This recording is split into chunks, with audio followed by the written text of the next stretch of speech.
Hallelujah. प्रभु को बहुत धन्यवाद एक और सुंदर दिन के लिए, इस पवित्र दिन के लिए। और आइए हम सबके पास अवसर है, हम अपने यीशु मसीह को एक बार फिर से मिलकर ऊंचा उठाएं, उसकी महिमा करें, उसका धन्यवाद करें। आइए दुआ के साथ आरंभ करें। प्रभु यीशु मसीह धन्यवाद, एक और अवसर आपने हमको दिया है। आपका अनुग्रह हमारे लिए बहुत अधिक है प्रभु, और हम आज रिजॉइस करते हैं। यीशु मसीह आप में रिजॉइस करते हैं, आपके वायदों में रिजॉइस करते हैं, आपकी सच्चाई में रिजॉइस करते हैं। और दुआ करते हैं प्रभु कि आज इस पूरी आराधना को आप ब्लेस करें, आप हमारे मध्य में उपस्थित हों प्रभु जी। और विशेष करके हम सबको प्रभु आप अपने आनंद से भर दें। सच्ची आराधना करने का अनुग्रह आप हम सबको दें। हम सारी महिमा सिर्फ आप ही को देंगे प्रभु, क्योंकि सिर्फ आप उसके योग्य हैं। यीशु मसीह के नाम से मांगते हैं, आमीन। आइए मिलकर उस गीत को गाएं। और वो एक सच्चाई भी है, प्रभु तेरी भलाई, प्रभु तेरा प्यार, तेरा अनुग्रह अब तक काफी था और आगे भी काफी है। आइए मिलकर के गाएं। प्रभु तेरी भलाई, प्रभु तेरा ही प्यार, प्रभु तेरा अनुग्रह अब तक काफी था। प्रभु तेरी भलाई, सब मिलकर प्रभु तेरा ही प्यार, प्रभु तेरा अनुग्रह आगे काफी है। बीते युगों में, बीते युगों में मदद हमारी तूने की। बीते युगों में हमारी चट्टान बना। बीते युगों में मदद हमारी तूने की। बीते युगों में चट्टान और ढाल बना, चट्टान और ढाल बना। प्रभु तेरी भलाई, हालेलुया। प्रभु तेरा अनुग्रह, तेरा अनुग्रह अब तक काफी था, अब तक काफी था। प्रभु तेरी भलाई, thank you thank you thank you. प्रभु तेरा ही प्यार, हालेलुया। प्रभु तेरा अनुग्रह आगे काफी है। सनातन परमेश्वर हमारी आशा और भविष्य। सनातन परमेश्वर तेरे वायदे न टलेंगे। सनातन परमेश्वर हमारी आशा और भविष्य। सनातन परमेश्वर तेरे वायदे न टलेंगे।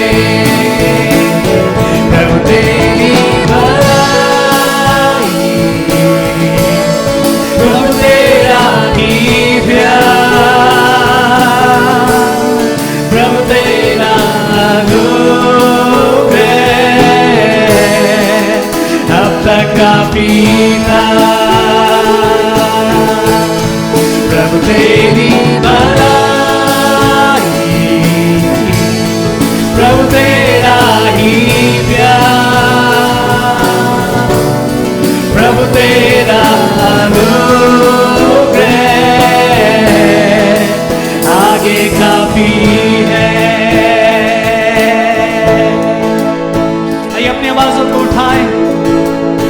से यही बात कहें, प्रभु धन्यवाद तेरी भलाई के लिए, तेरे अनुग्रह के लिए। जो अब तक काफी था वो आगे भी काफी है। थैंक यू सनातन परमेश्वर, तेरे वायदे ना टलेंगे। एक बार फिर से कहें, सनातन परमेश्वर हमारी आशा और भविष्य। सनातन परमेश्वर तेरे वायदे न टलेंगे। सनातन परमेश्वर हमारी आशा और भविष्य, हमारी आशा और भविष्य। सनातन परमेश्वर तेरे वायदे ना टलेंगे, तेरे वायदे ना टलेंगे। एक साथ मिलकर के तेरी भलाई, प्रभु तेरा ही प्यार, प्रभु तेरा अनुग्रह अब तक काफी था। प्रभु तेरी भलाई, प्रभु तेरा ही प्यार, प्रभु तेरा अनुग्रह आगे काफी है। धन्यवाद धन्यवाद धन्यवाद धन्यवाद उसे दे, क्योंकि उसकी भलाई, उसका प्यार, उसका अनुग्रह, उसकी ताकत, उसके वायदे, उसकी रोशनी, उसका वचन, उसका पवित्र आत्मा अब तक काफी था और आगे भी काफी रहेगा। उसका धन्यवाद हो, उसका धन्यवाद हो। किसी भय से भयभीत ना हो, कोई डर आपके ऊपर हावी होने ना दे, बल्कि आनंद के साथ दिल की गहराई से कहे, प्रभु धन्यवाद तेरी भलाई सदा की है प्रभु, तेरी करुणा सदा की है प्रभु जी। तू जिंदा है प्रभु और हमेशा रहेगा। वचन कहता है वो है, वो था और वो रहेगा। इस बात में अपनी ताकत, अपनी हिम्मत ले। वो है, वो है, वो जिंदा है और इसलिए मैं और आप कल का सामना कर सकते हैं। खुदा ने अपने बेटे को इसीलिए भेजा, परमेश्वर ने अपने पुत्र हमारे प्रभु यीशु मसीह को इसीलिए भेजा ताकि मैं और आप आज का सामना कर सके और आने वाले कल का भी सामना कर सके। ये गीत मिलकर के आइए हम गाएं। खुदा ने भेजा है अपना बेटा, वो यीशु है मसीह सबका। खुदा ने भेजा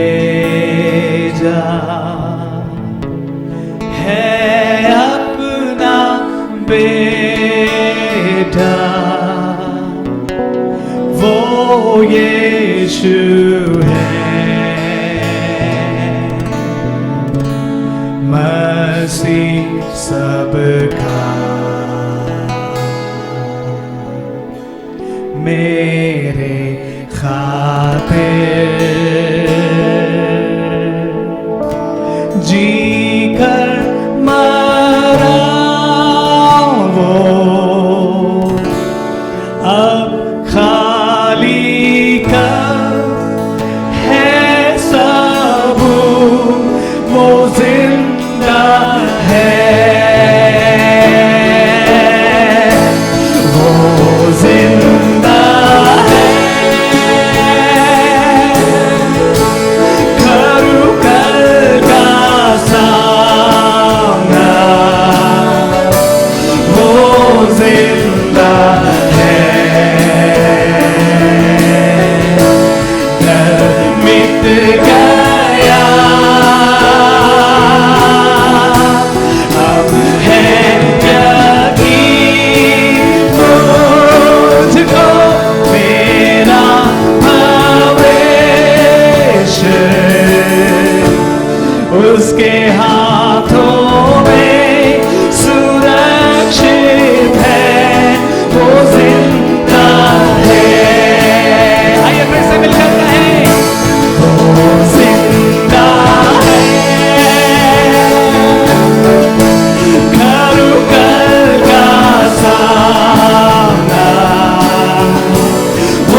I'll cross the river, I'll fight life's fight,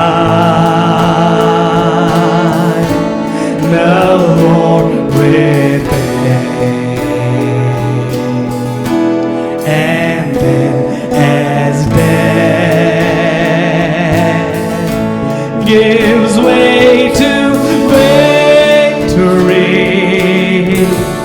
I'll see the light of glory, and I know He lives. Because He lives, I can face tomorrow. Because He lives, all fear is gone. Because I know He holds my future, and life is worth a living just because He lives. And life is worth a living just because He lives. हमारे साथ मिलकर कहिए, and life is worth a living just because He lives. ये सच है, अंगीकार करिए. And life is worth a living just because He lives. वो जिंदा है, वो जिंदा है. करूँ कल का सामना, वो जिंदा है. डर मिट गया, अब है यकीन मुझको मेरा भविष्य उसके हाथों में सुरक्षित है. वो जिंदा है.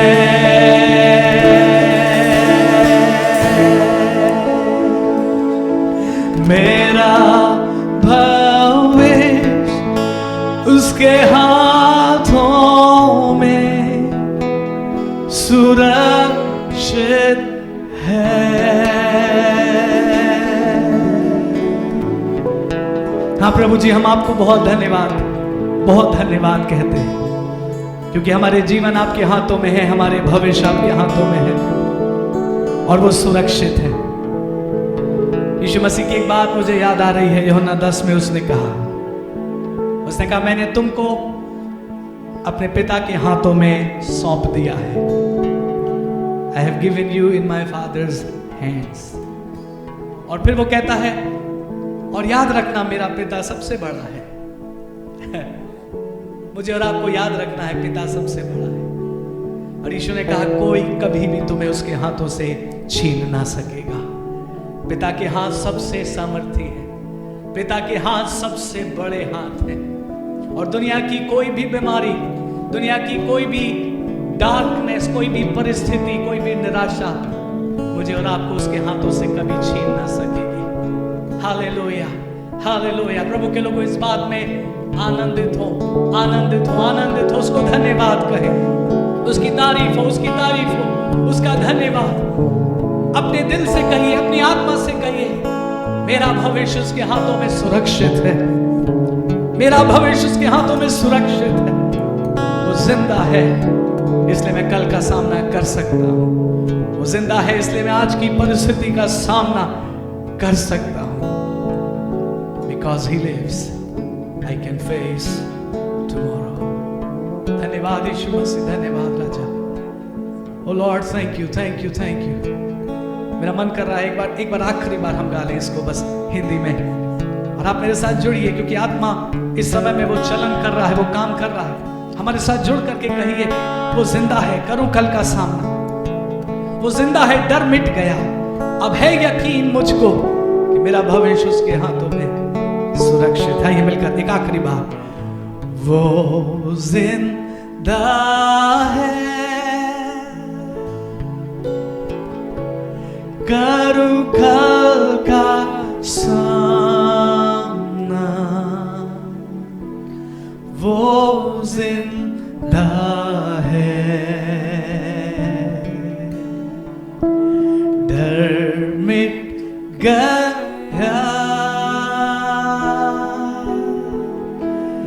अब है यकीन मुझको मेरा भविष्य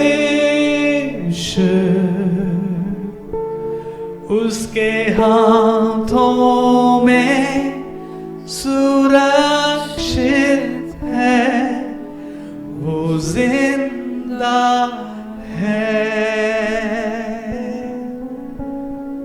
अब है यकीन मेरा भविष्य सुरक्षित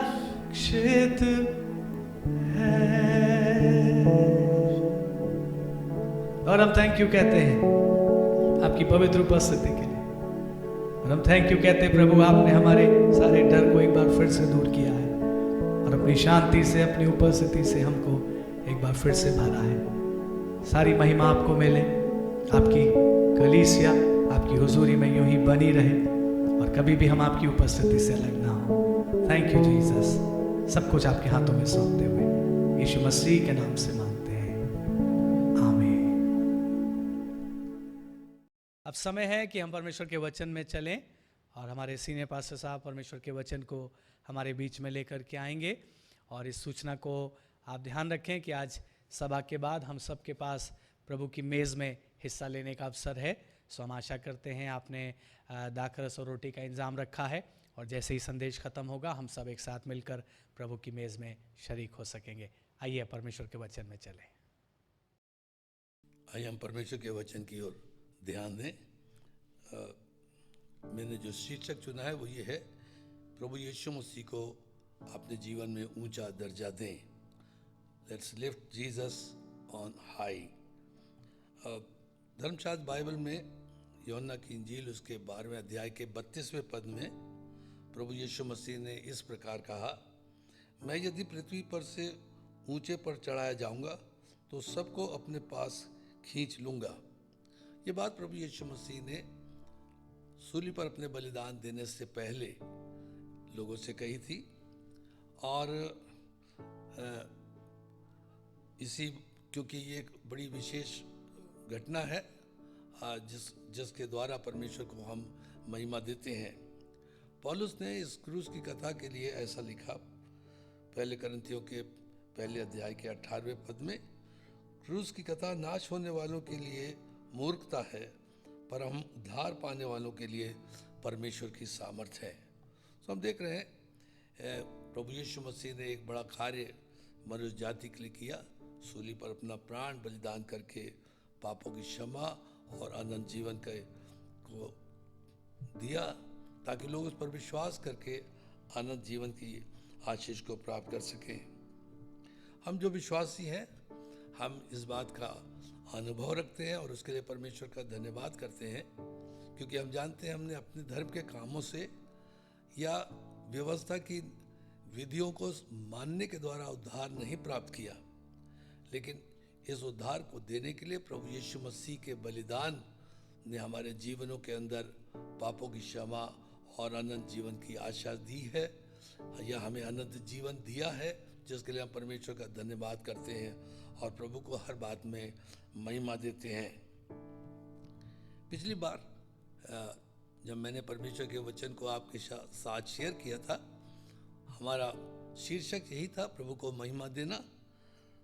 और उसमें एक बात जो विशेष हमने परमेश्वर के धर्मशास्त्र से बाइबल के अलग अलग हिस्सों से, पदों से देखा था कि प्रभु यीशु मसीह स्वयं परमेश्वर का पुत्र है।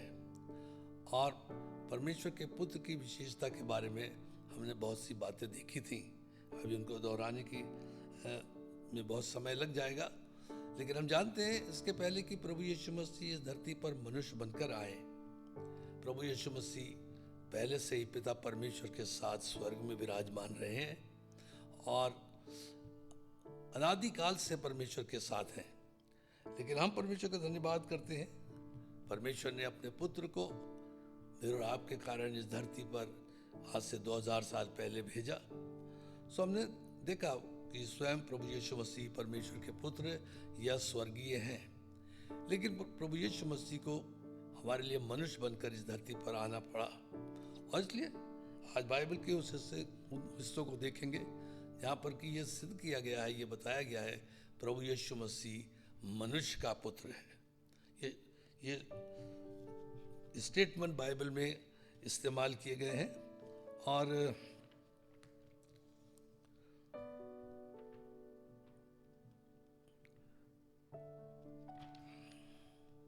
इसके बारे में हम देखते हैं हिजकिय्येल की पुस्तक में ये बयान मनुष्य का पुत्र 90 बार आया है और सुसमाचार, चारों सुसमाचार में मिलाकर 80 बार इस स्टेटमेंट का या इस बयान का वर्णन किया गया है। यीशु मसीह मनुष्य का पुत्र बनकर इस धरती पर आया।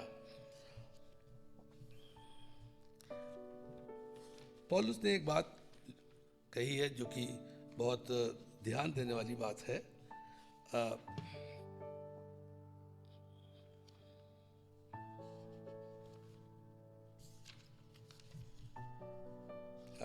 पहला तिमुथियुस उसका 3 अध्याय और 16 पद में, इसमें संदेह नहीं कि भक्ति का भेद गंभीर है, अर्थात वो जो शरीर में प्रकट हुआ, आत्मा में धर्मी ठहरा, स्वर्गदूतों को दिखाई दिया, अन्य जातियों में उसका प्रचार हुआ और जगत में उस पर विश्वास किया गया और महिमा में ऊपर उठाया गया।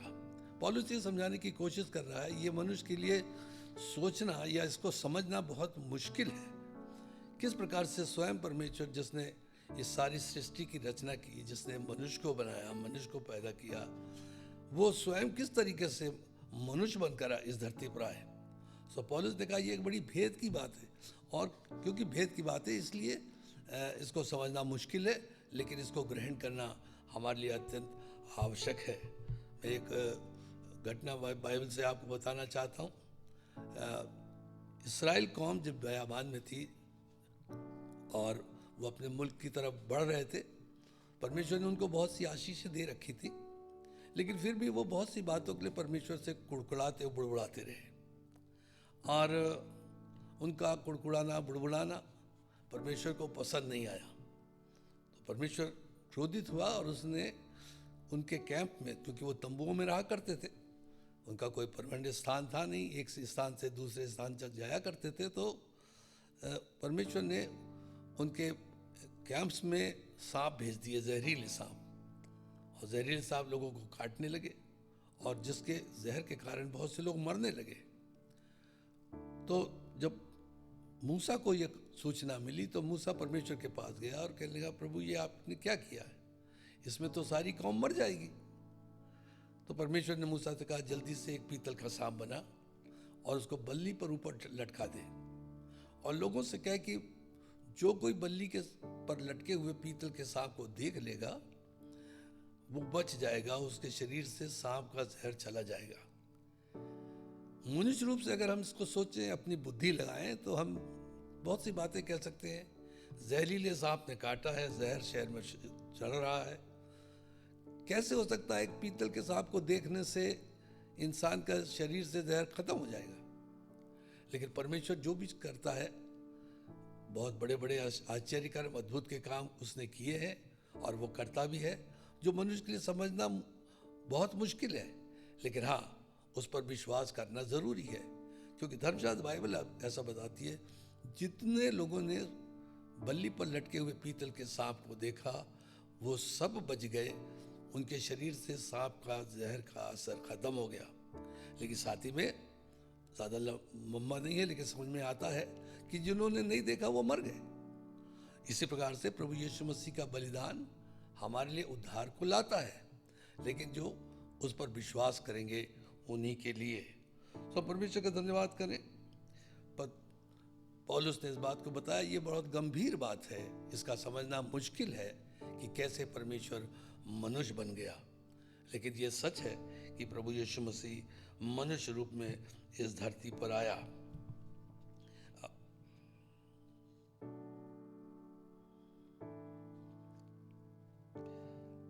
जैसे हमने आपको पहले बताया कि यीशु मसीह इसके पहले इस धरती पर मनुष्य रूप में आए। प्रभु यीशु मसीह परमेश्वर के पुत्र के रूप में स्वर्ग में रहे, और उसके बारे में कुछ वचन जो हम जानते भी हैं मैं जल्दी से आपको बता दूं। और यूहन्ना की इंजील उसके पहले अध्याय के पहले और तीसरे पद में ऐसा लिखा हुआ है, आदि में वचन था और वचन परमेश्वर के साथ था और वचन परमेश्वर था। तीसरे पद में सब कुछ उसी के द्वारा उत्पन्न हुआ, और उसके 14वें पद के अंदर लिखा है और वचन देहधारी हुआ, यानी वचन ने मनुष्य का सा शरीर धारण कर लिया। प्रभु यीशु मसीह के मनुष्य रूप में आने के बारे में बहुत सी घटनाएं बाइबल में लिखी हैं और बहुत सी हम जानते हैं।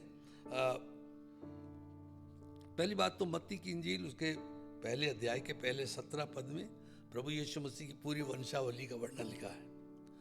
इब्राहिम से लेकर प्रभु यीशु मसीह के इस धरती पर मनुष्य रूप में आने तक 42 पीढ़ियां हुई हैं, 42 पीढ़ियां। उसका वर्णन हम मत्ती की इंजील उसके पहले अध्याय के पहले से 17 पद तक पढ़ सकते हैं। इसी का वर्णन लूका ने भी किया है, लूका की रचित सुसमाचार 3 अध्याय 23 पद से 38 पद तक, और वहाँ लूका ने भी प्रभु यीशु मसीह की वंशावली का वर्णन किया है। तो नेचुरली जब मनुष्य रूप में इस धरती पर आएगा तभी तो वंशावली बनेगी। सो परमेश्वर का धन्यवाद करें। दूसरी बात, यीशु मसीह का जन्म जैसे एक साधारण मनुष्य का जन्म होता है, मरियम के द्वारा एक बालक के रूप में प्रभु यीशु मसीह ने जन्म लिया। ये एक सच्ची बात है, ये कोई ऐसी ही नहीं है। गलतियों की पत्री उसके 4 अध्याय में पौलुस उसके 4 पद में पौलुस ने इस प्रकार से कहा, जब समय पूरा हुआ तो परमेश्वर ने अपने पुत्र को भेजा जो स्त्री से जन्मा। समय पूरा का मतलब क्या है? धर्मशास्त्र बाइबल इस बात को बताती है, जिस दिन आदम और हव्वा ने परमेश्वर के विरुद्ध पाप किया, उसी दिन परमेश्वर ने यूं तो उनको दंड दिया और बाग से निकाल दिया और उनकी बहुत सी आशीषें छीन ली, लेकिन उसी दिन त्रिएक परमेश्वर ने आपस में सलाह की कि कौन जाएगा जो मनुष्य को उद्धार दिला सके। ये परमेश्वर का बड़ा अनुग्रह हो, तभी से परमेश्वर ने ये प्लान किया। और उसके बाद ये परमेश्वर ने ऐसा फैसला किया कि अपने पुत्र यीशु मसीह को मनुष्य रूप में इस धरती में भेजेगा।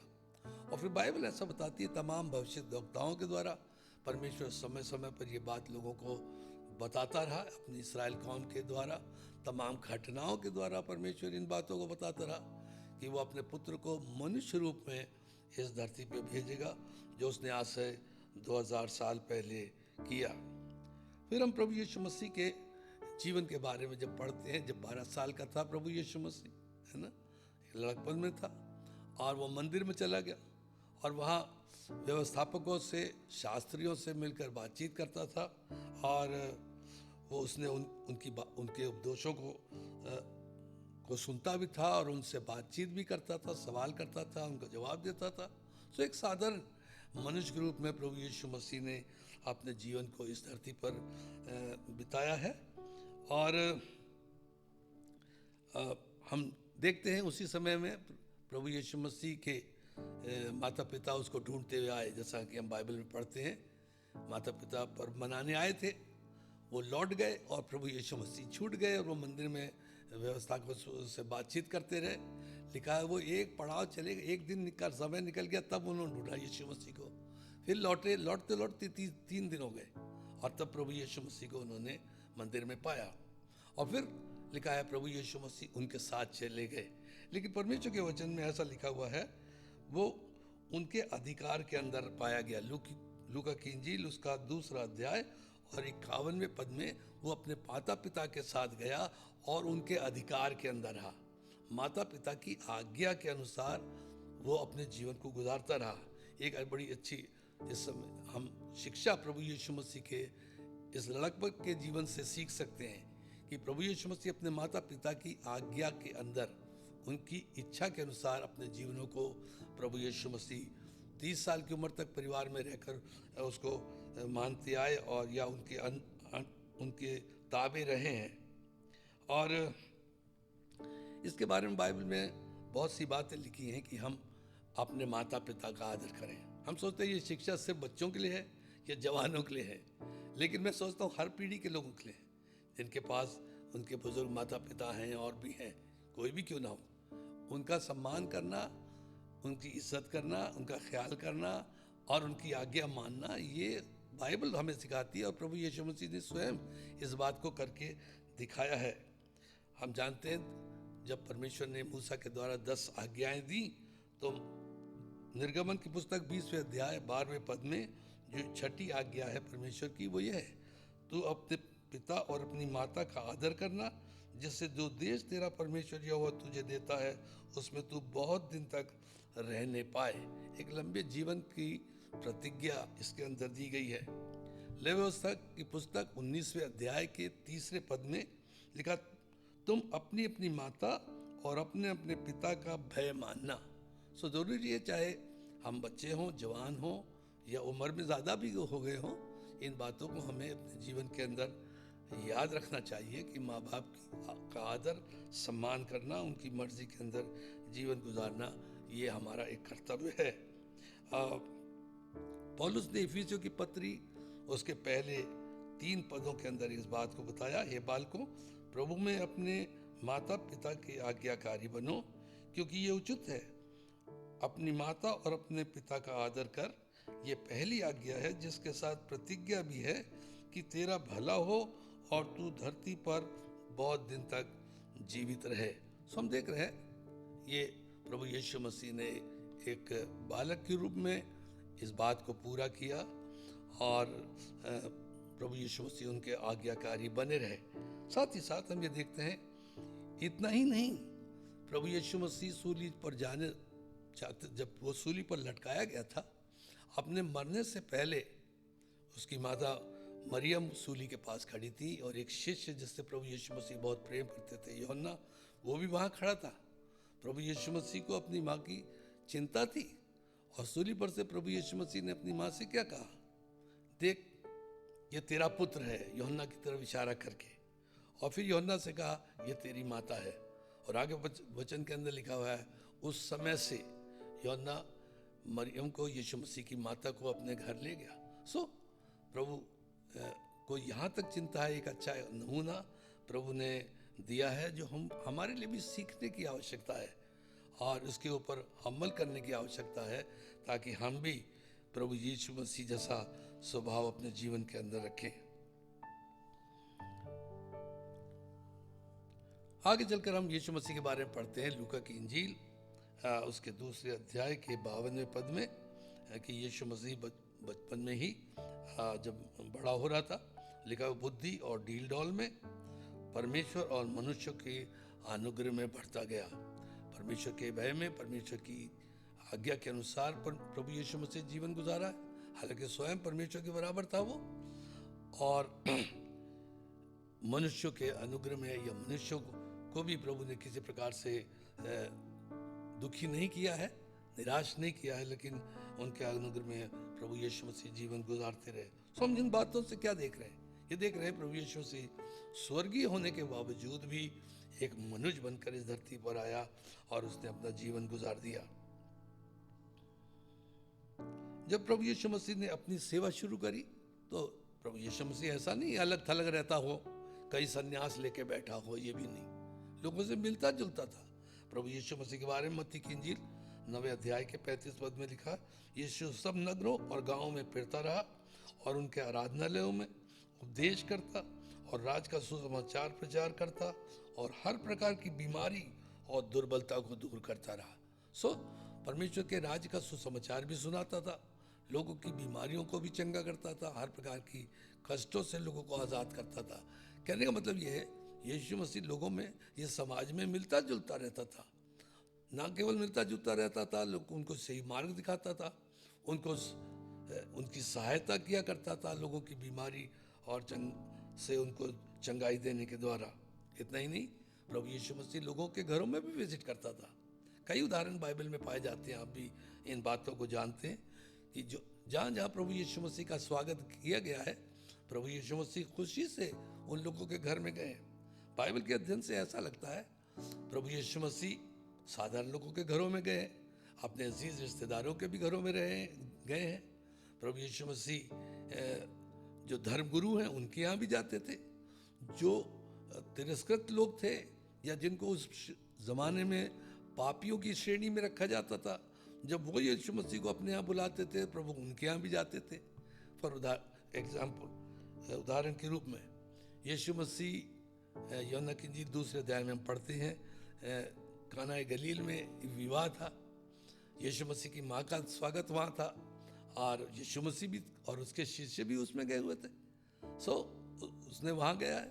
यीशु मसीह अपने शिष्य पतरस के घर में गए, उसकी सास बीमार थी, प्रभु यीशु, उसको बुखार आ रहा था, बहुत तेज बुखार था। प्रभु यीशु मसीह ने उसको छुआ, उसका बुखार दूर कर दिया। हम पढ़ते हैं एक शिमोन कोड़ी करके एक व्यक्ति था, जिसके घर पे प्रभु यीशु मसीह गए और वहाँ एक स्त्री मिल गई जिसने यीशु मसीह के उस सिर पर इत्र डाल के प्रभु यीशु मसीह को अनॉइंट किया। सो हम देख रहे हैं प्रभु यीशु मसीह। फिर एक और हम फरीसी के बारे में पढ़ते हैं, लूका की इंजील 3 बाब उसके 36वें पद में। वहाँ प्रभु यीशु मसीह उसके घर में इनवाइट थे, भोजन के लिए बुलाए गए थे यीशु मसीह, और भी लोग थे। और वहाँ एक स्त्री आ गई और यीशु मसीह, उसने किसी से पूछा नहीं, और यीशु मसीह के चरणों पर बैठकर आंसू बहाने लगी और आंसुओं से उसके पैर भिगोए और अपने बालों से पोंछा। और हम वहाँ पढ़ते हैं आगे चल के, प्रभु यीशु मसीह ने शमौन से कहा, मैं जब से आया हूँ तूने मेरे पैर धोने के लिए पानी भी नहीं दिया, जबकि ये उसका कर्तव्य था। लेकिन ये स्त्री जब से आई है मेरे पैरों को आंसुओं से भिगा रही है और अपने बालों से मेरे पैरों को पोंछ रही है। सो प्रभु यीशु मसीह ने कहा इसके पाप बहुत थे, इसलिए क्षमा किए गए। यीशु मसीह ने उसको के पापों को क्षमा कर दिया। लेकिन मेरा कहने का मतलब ये है, एक परिवार के अंदर प्रभु यीशु मसीह हाजिर हैं। हम फिर देखते हैं जकई के लिए, जकई लोग उसको अच्छा नहीं मानते थे, टैक्स कलेक्टर था और क्योंकि नाहक लोगों से पैसा लेता था और ऐश से जिंदगी गुजारता था, सो लोग उसको अच्छी दृष्टि से नहीं देखते थे। लेकिन प्रभु यीशु मसीह ने उसको बुलाया और उससे कहा आज मैं तेरे घर जाना चाहता हूँ, और वो उसको यीशु मसीह को खुशी खुशी अपने घर ले गया। और वहाँ धर्मगुरु शिकायत करने लगे, अरे ये पापियों के घर में संगति रखता है, पापियों के घर जाता है। प्रभु यीशु मसीह ने कहा बीमारों को डॉक्टर की जरूरत पड़ती है, भले चंगों को नहीं। और फिर प्रभु यीशु मसीह ने कहा मैं पापियों को बुलाने और उनका उद्धार करने के लिए इस दुनिया में आया हूँ। तो हम देख रहे हैं प्रभु यीशु मसीह के बारे में। एक और हम मशहूर जगह जानते हैं जहाँ प्रभु जाया करते थे, वह मरियम मार्था का परिवार, लाजर उनका भाई, और प्रभु यीशु मसीह अक्सर वहाँ जाया करते थे और वहाँ वो ठहरते थे, उनकी सेवा सत्कार हुआ करती थी। सो हम परमेश्वर का धन्यवाद करें, प्रभु यीशु मसीह तमाम जगहों पर जाते, लोगों से मिलते जुलते। मेरे कहने का मतलब यह है, जैसे एक इंसान साधारण में और आप अपने जीवन में लोगों से संपर्क रखते हैं, प्रभु यीशु मसीह उसी तरीके से जीवन निर्वाह करते रहे। बहुत सी बातें प्रभु यीशु मसीह के बारे में हम पढ़ते हैं बाइबल के अंदर। एक जो मनुष्य का एक स्वभाव है प्रभु यीशु मसीह के जीवन में हम देखते हैं। मतलब यीशु मसीह को भूख भी लगती थी, है ना, और लूका की इंजील 4 अध्याय के अंदर हम उसके बारे में पढ़ते हैं। जब यीशु मसीह ने 40 दिन उपवास रखी, लिखा उसके बाद उसको भूख लगी, है ना, एक मनुष्य जैसे भूख लगती। मरकुस की इंजील 11वें अध्याय 12वें पद में हम पढ़ते हैं प्रभु यीशु मसीह को भूख लगी तो वो एक अंजीर के पेड़ के पास चला गया। सो एक मानवीय स्वभाव प्रभु यीशु मसीह के जीवन में पाया जाता। उसको प्यास भी लगती थी।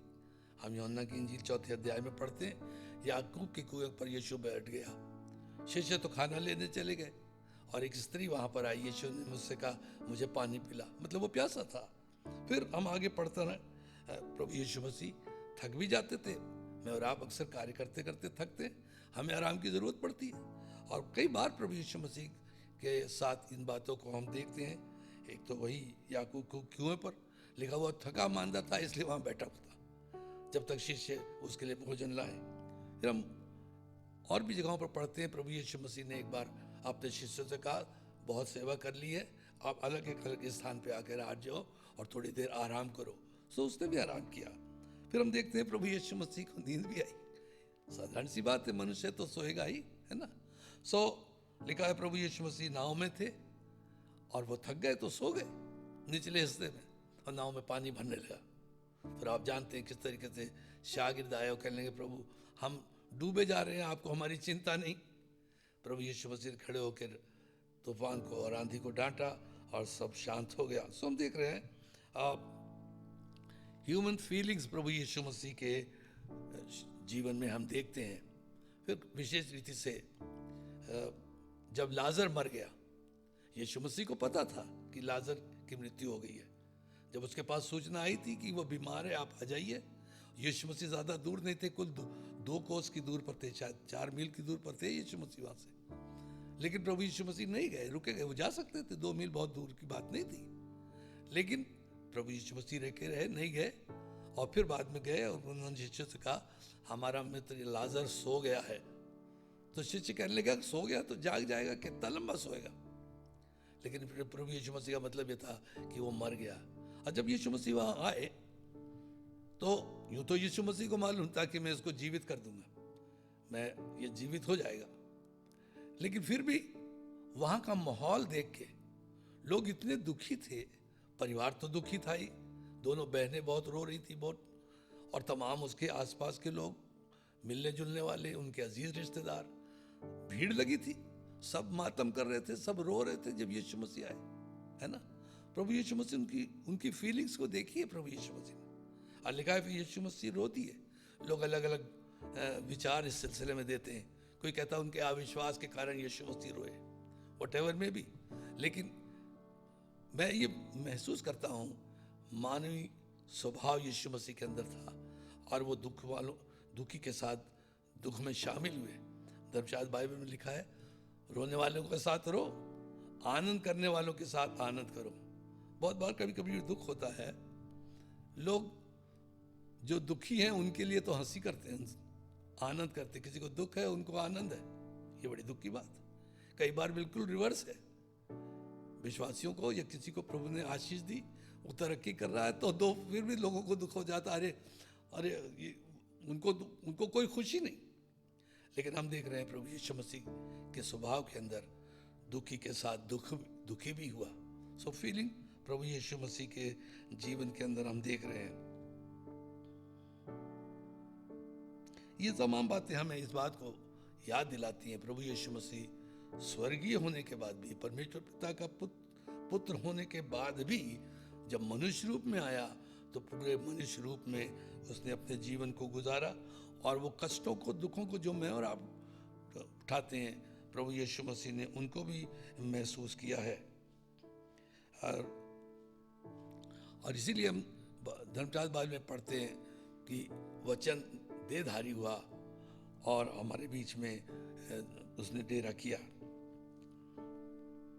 रोमियो की पत्री 8 बाब और 13वें पद में लिखा है, क्योंकि जो काम व्यवस्था शरीर के कारण दुर्बल होकर न कर सकी, उसको परमेश्वर ने किया, अर्थात अपने ही पुत्र को पाप में शरीर की समानता में और पाप बलि होने के लिए भेजकर शरीर में पाप पर दंड की आज्ञा दी। सो हम देख रहे हैं यीशु मसीह मनुष्य रूप में, शरीर रूप में आया ताकि हमारे लिए पाप का दंड उठा ले। फिलिप्पियों की पत्री 2 बाब 6 और 7वें पद में पौलुस ने कहा, जिसने परमेश्वर के स्वरूप में होकर भी अपने आप को ऐसा शून्य कर दिया कि दास का रूप धारण किया और मनुष्य की समानता में आ गया। सो हम परमेश्वर का धन्यवाद करें, ये प्रभु यीशु मसीह मनुष्य रूप में आए। अब हमें क्या करना है ये देखने वाली बात है, और वो विशेष बात ये है, दो ही बात कर सकते हैं, या तो हम उसको ग्रहण करें या उसको ग्रहण ना करें। लेकिन रामशास्त्र बाइबल ऐसा बताती है,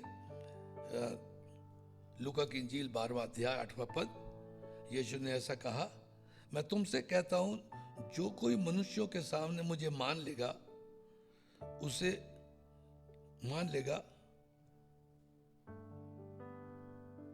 उसे मनुष्य का पुत्र भी परमेश्वर के स्वर्गदूतों के सामने मान लेगा। जो कोई प्रभु यीशु मसीह पर विश्वास करेगा उसको अपना उद्धारकर्ता ग्रहण कर लेगा।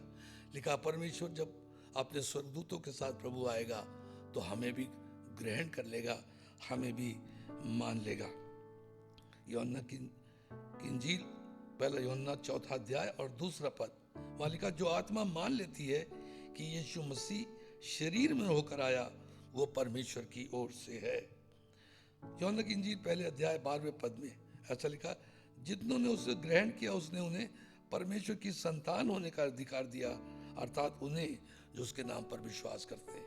तो हम देख रहे हैं, अगर हम विश्वास करेंगे तो प्रभु यीशु मसीह से हम अनंत जीवन पाएंगे और उसका फेवर हमें मिलेगा। बहुत से लोगों ने प्रभु यीशु मसीह के समय से और आज भी इतने सालों तक परमेश्वर के वचन पर विश्वास करते हुए प्रभु यीशु मसीह को पर विश्वास किया, उसको अपना उद्धारकर्ता ग्रहण किया और वो परमेश्वर के उद्धार का आनंद जानते हैं और उसके लिए उसका धन्यवाद देते रहते हैं। उसके लिए हम परमेश्वर का धन्यवाद करते हैं। यीशु मसीह ने उसके ऊपर विश्वास करने के लिए एक बात बताई। थोमा, जो कि प्रभु यीशु मसीह का शिष्य था, जब वो मृतकों में से जीवित हुआ तो शिष्यों ने उसको बताया कि हमने प्रभु को देखा है और वास्तव में जीवित हो गया। लेकिन थोमा ने विश्वास नहीं किया। क्या करने लगा, जब तक मैं उसके हाथों में कीलों के निशान न देख लूं, पसली में भाले का निशान न देख लूं, तब तक मैं विश्वास नहीं करूंगा। और फिर एक समय आया जबकि थोमा भी था, बाकी शिष्य भी थे और यीशु मसीह उनके सामने आ गया और सबसे पहले प्रभु यीशु मसीह थोमा को बुलाया कि यहाँ आ जा और मुझे छू के देख। जी उठने के बाद भी प्रभु यीशु मसीह, मेरे हाड़ मांस है, क्योंकि आत्मा के हाड़ मांस नहीं होता, और मेरे जहाँ पर कीले लगी थी उंगली डाल के देख, और मेरी पसली में जहाँ भाला लगाया गया था वहाँ पर अपना हाथ डाल के देख और विश्वास कर। थोमा कहने लगा, मैं विश्वास करता हूँ प्रभु, मैं विश्वास करता हूँ आप मर गए थे लेकिन अब जीवित हैं। प्रभु यीशु मसीह थोमा से कहा, तूने तो देखकर विश्वास किया, धन्य है वे जिन्होंने मुझे नहीं देखा फिर भी मुझ पर विश्वास करते हैं। हम उस पर कैसे विश्वास करते हैं? प्रभु के दासों के द्वारा, उसकी दासियों के द्वारा। परमेश्वर का वचन, उसकी सच्चाई हम तक पहुंची और हमने उस पर विश्वास किया और आशीष पाई। और यही आवश्यक है हर मनुष्य के लिए, प्रभु यीशु मसीह पर विश्वास करना। दूसरा विचार ये हो सकता है, दूसरे यूहन्ना के 7वें पद में, बहुत से ऐसे भरमाने वाले जगत में निकल आए हैं जो ये नहीं मानते कि यीशु शरीर में होकर आया, है ना। बहुत से लोग ये यकीन नहीं करते कि यीशु मसीह मनुष्य बनकर इस धरती पर आया। और वहां पर यूहन्ना ऐसा लिखता है, भरमाने वाला और मसीह का विरोधी यही है।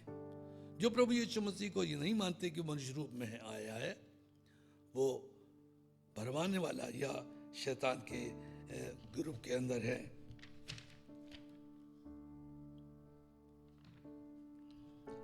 दूसरा पतरस, उसका दूसरा अध्याय 1 पद में पतरस ने ऐसा कहा, जिस प्रकार उन लोगों में झूठे भविष्यद्वक्ता थे उसी प्रकार तुम में भी झूठे उपदेशक होंगे जो नाश करने वाले पाखंड का उद्घाटन छिप छिप कर करेंगे और उस स्वामी का जिसने उन्हें मोल लिया है इनकार करेंगे और अपने आप को शीघ्र विनाश में डाल देंगे। प्रभु यीशु मसीह ने जो अपना बलिदान दिया है वो हर एक के लिए दिया है, जो विश्वासी हैं, मैं और आप, हमारे लिए भी दिया है। और हम परमेश्वर का धन्यवाद करते हैं, परमेश्वर ने अनुग्रह दिया कि हम उस पर विश्वास ला सके और उसकी आशीषों में बढ़ सके। लेकिन उनके लिए भी दिया है जो उस पर विश्वास नहीं लाते। प्रभु यीशु मसीह ने अपना बलिदान दिया है, लेकिन बहुत से लोग हैं जो गलत गलत बातों की शिक्षा देते हैं और यीशु मसीह के मनुष्य रूप में आने का इनकार करते हैं।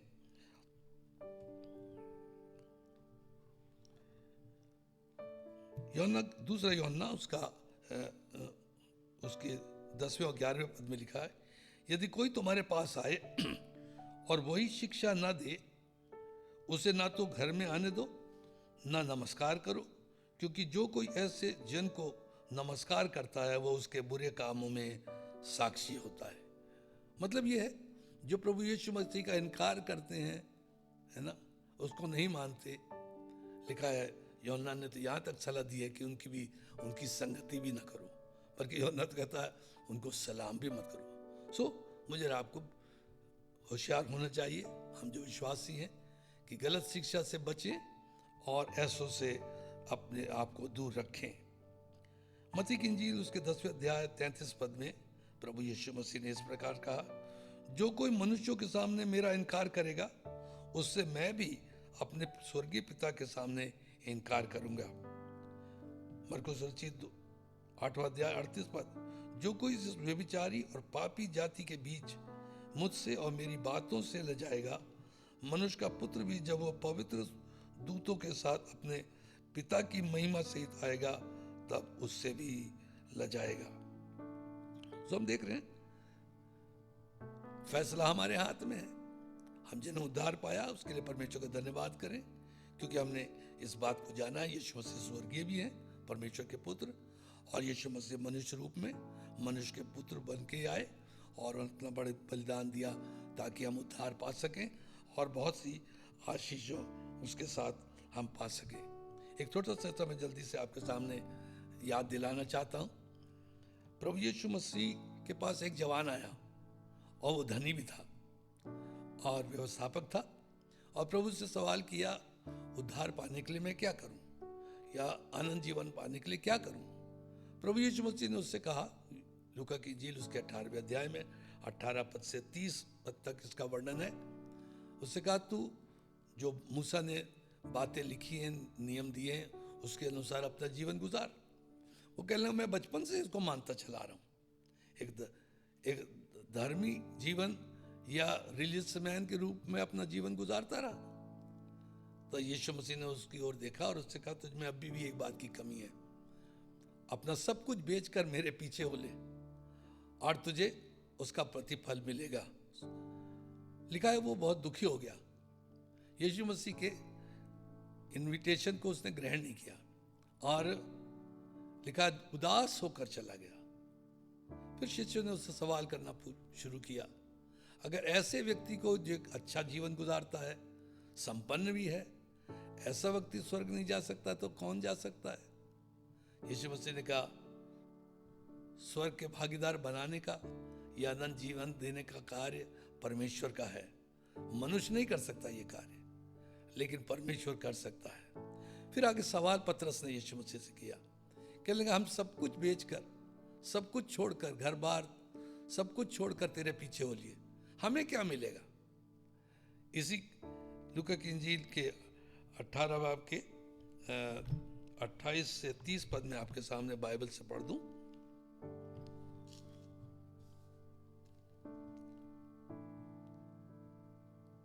यीशु ने उनसे कहा, मैं तुमसे सच कहता हूं कि ऐसा कोई नहीं जिसने परमेश्वर के राज के लिए घर या पत्नी या भाइयों या माता पिता या बाल बच्चों को छोड़ दिया हो और इस समय कई गुना अधिक न पाए और आने वाले युग में अनंत जीवन।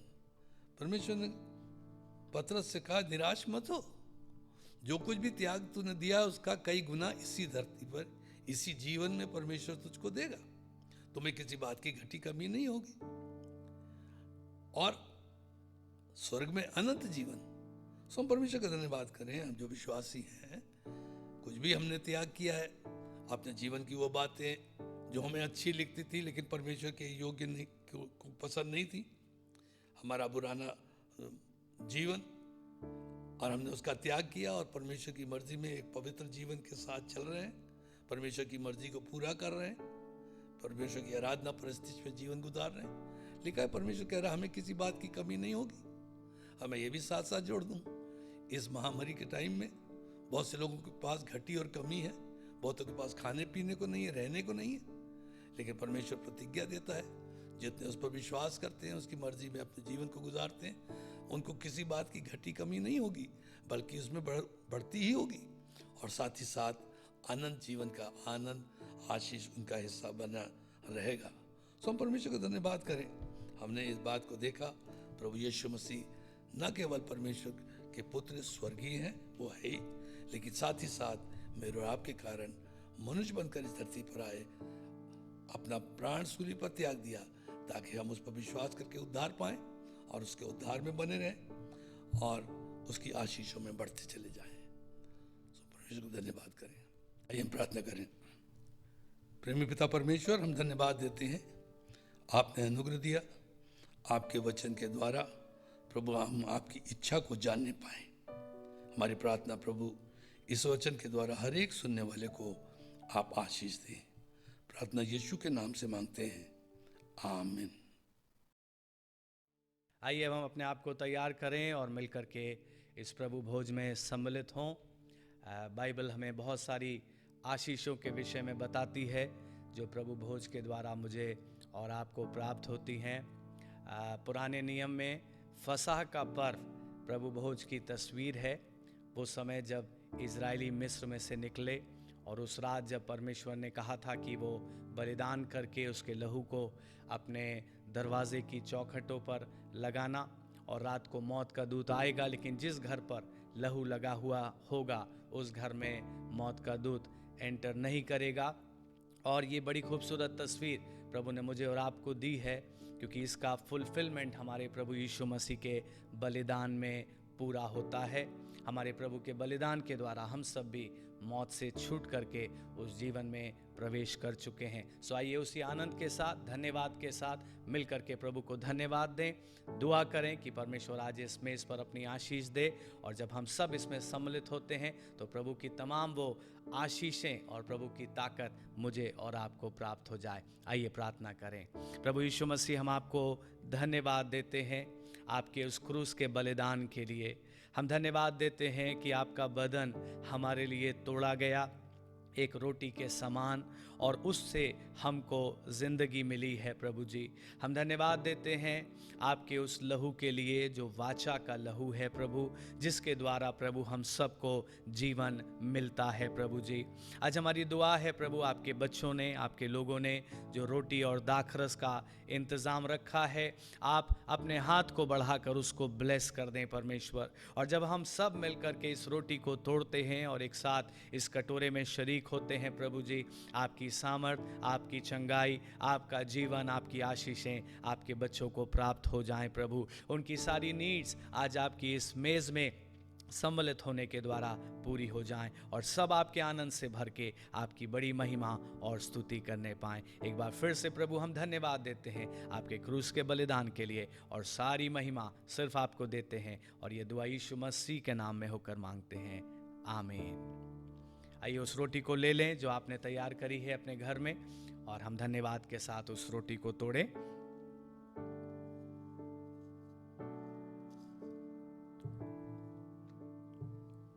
और उसको तोड़कर जितने भी विश्वासी लोग हैं परिवार में, आप आपस में उसको बांट लें।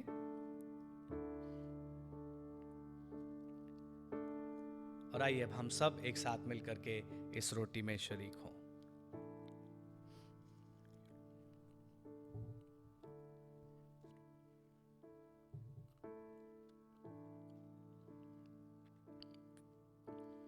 उस प्याले को भी ले लीजिए जो आपने तैयार किया है, और अब हम सब एक साथ मिलकर के उस प्याले में सम्मिलित हों।